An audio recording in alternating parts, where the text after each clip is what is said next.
You know, we're very close to October, and one of the many things Ahsoka Part 6 did so well was to achieve a disturbing, creepy, and eerie vibe that we could really use more of in the Star Wars universe. I've often said, give us a Star Wars horror film. As we steadily approach the start of the new month, and keep in mind the finale is the first week of October, 28 days before Halloween, but you know these days, the entire month is considered spooky month. I thought Thrawn, the Nighttroopers, the Night Mothers were all very cool aspects, but there is one character that many fans are dying to know more about, Captain Enoch played by Wes Chatham. This guy is Thrawn's right-hand man. His design is inspired by Roman military iconography, and he is way more important than we realise, and I'm gonna tell you why. At the forefront of the platoon, aboard the Chimera when Thrawn greets the Great Mothers, Morgan Elsbeth, Baylan and Shin, Enoch is set apart from the other troopers by the Grand Admiral himself, which has led some fans to believe he might be the only living trooper in the ranks. The others are presumably an army of undead stormtroopers being kept alive through Nightsister magic. There is something downright disturbing about Enoch's look, with the missing faceplates that was replaced with a golden humanoid-looking mask. But it's his name that provides us a big clue as to what his purpose might be as we go into the last 2 episodes of Ahsoka Season 1. Let's dive into it. Dave Filoni, much like George Lucas, names his characters in a way that reflects figures from various cultural mythology and history. Baylan and Shin are named after Norse wolves, and the Night Mothers are named after the Greek fates. There are evident parallels between the characters and the legends they're named after, and Captain Enoch is no exception. He's named after a biblical figure from the book of Genesis, and there are 3 apocryphal books attributed to his name. According to the stories, he reportedly lived for 365 years before then, quote, walking with God, which is interpreted by theologians and biblical scholars as having been granted access to heaven without dying, without experiencing bodily death. He was placed in heaven as the guardian of archangels and celestial treasures, even though he himself was not an angel. If we translate this in Star Wars terms concerning Captain Enoch of the Ahsoka show, as captain of Thrawn's guard, he may not be a night trooper himself, but he's been placed in charge of them, and the nature of the type of being that he is sets him apart from the others. He was selected specially by Thrawn himself. And just as the biblical Enoch was taught all about the secrets of creation and the universe, so too does Captain Enoch know about Thrawn's secret plans, and he might be one of the only people to know the full extent of what the Grand Admiral is trying to achieve.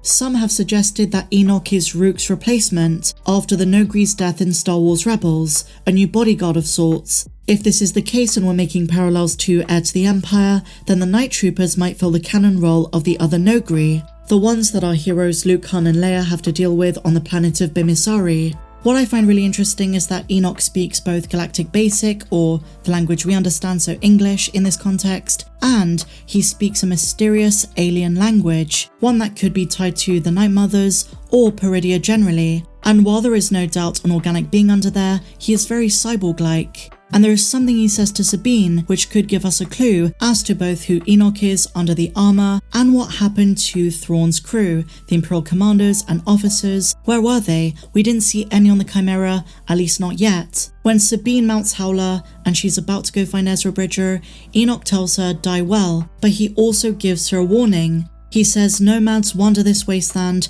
and prey upon each other for survival, which implies these are not natives to Peridea. These were the samurai-like bandits, the ones Sabine fights, and the ones who later Baylan and Shin come across. Is it possible that these bandits were deserters of Thrawn's crew, defectors, those who didn't agree with his plans and agree with what he wanted to do with the Night Mothers and everything he's building there preparing to come home? This would explain why they prey upon each other for survival. And in this context, is it possible that Enoch was the one commander who stayed loyal to Thrawn, the most loyal? In the same way Thrawn let Sabine go and find Ezra assuming that she'd probably die, he probably gave his crew the same choice when arriving in Peridea, when they were first deserted there when the Purgle took them there. As for Ezra, there are a lot of question marks surrounding how he survived. He took up company with the Noti, and it is heavily suggested that Ezra defeated a bunch of these defectors. He is wearing the dog tags of fallen stormtroopers, and this gives us a bit of insight into his abilities at this time, whatever type of combat he's using, one that is probably based in martial arts,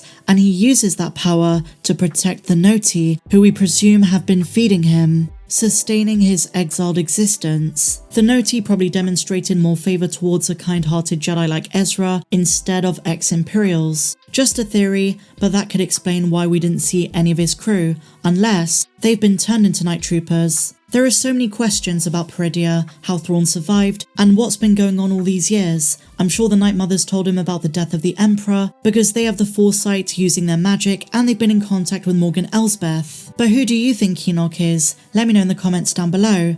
And so now, my dear friends, staying on the subject of Ahsoka Part 6, we had the biggest reunion between Ezra and Sabine. I've already spoken about the emotional weight of this, but instead today, I want to talk about Amanus Fundi's reaction. He says he was buzzing about it, and he made a funny joke on Twitter, likening his live-action appearance to Moses from the Prince of Egypt. But it brings up an interesting point of discussion in regards to the symbolism of his live-action appearance. And as a result, the aesthetics look a bit more lived in, because of course he's not going to look the same as he did at the end of Rebels. He's been in Peridea all these years, and I love this design.